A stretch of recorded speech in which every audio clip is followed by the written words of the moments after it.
में दो भाई बहन यहाँ वहाँ दौड़ रहे थे। कभी आपस में झगड़ जाते तो कभी किसी सीट पर कूदते। पास ही बैठा पिता किन्हीं विचारों में खोया था। बीच बीच में जब बच्चे उसकी ओर देखते तो वह एक स्नेहिल मुस्कान बच्चों पर डालता और फिर बच्चे उसी प्रकार अपनी शरारतों में व्यस्त हो जाते और पिता फिर उन्हें निहारने लगता।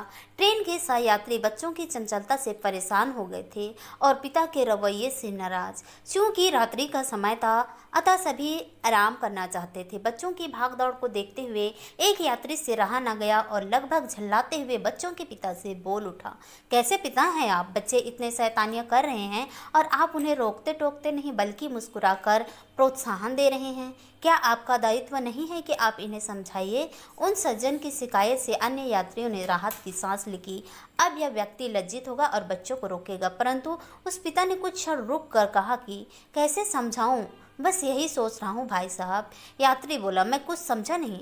व्यक्ति बोला, मेरी पत्नी अपने मैके गई थी, वहाँ एक दुर्घटना के चलते कल उसकी मौत हो गई। मैं बच्चों को उनके अंतिम दर्शनों के लिए ले जा रहा हूँ।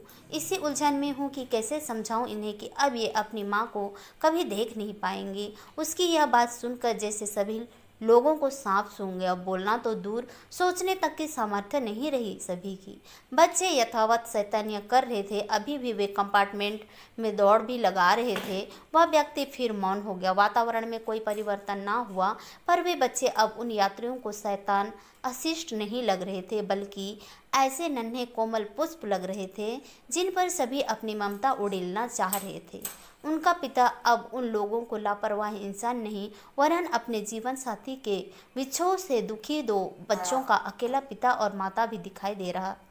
आखिरी क्षण में ही इतना परिवर्तन सभी के व्यवहार में आ गया, क्योंकि उनकी दृष्टि में परिवर्तन आ चुका था। सीख, अच्छा सोचोगे तो सब अच्छा ही दिखेगा।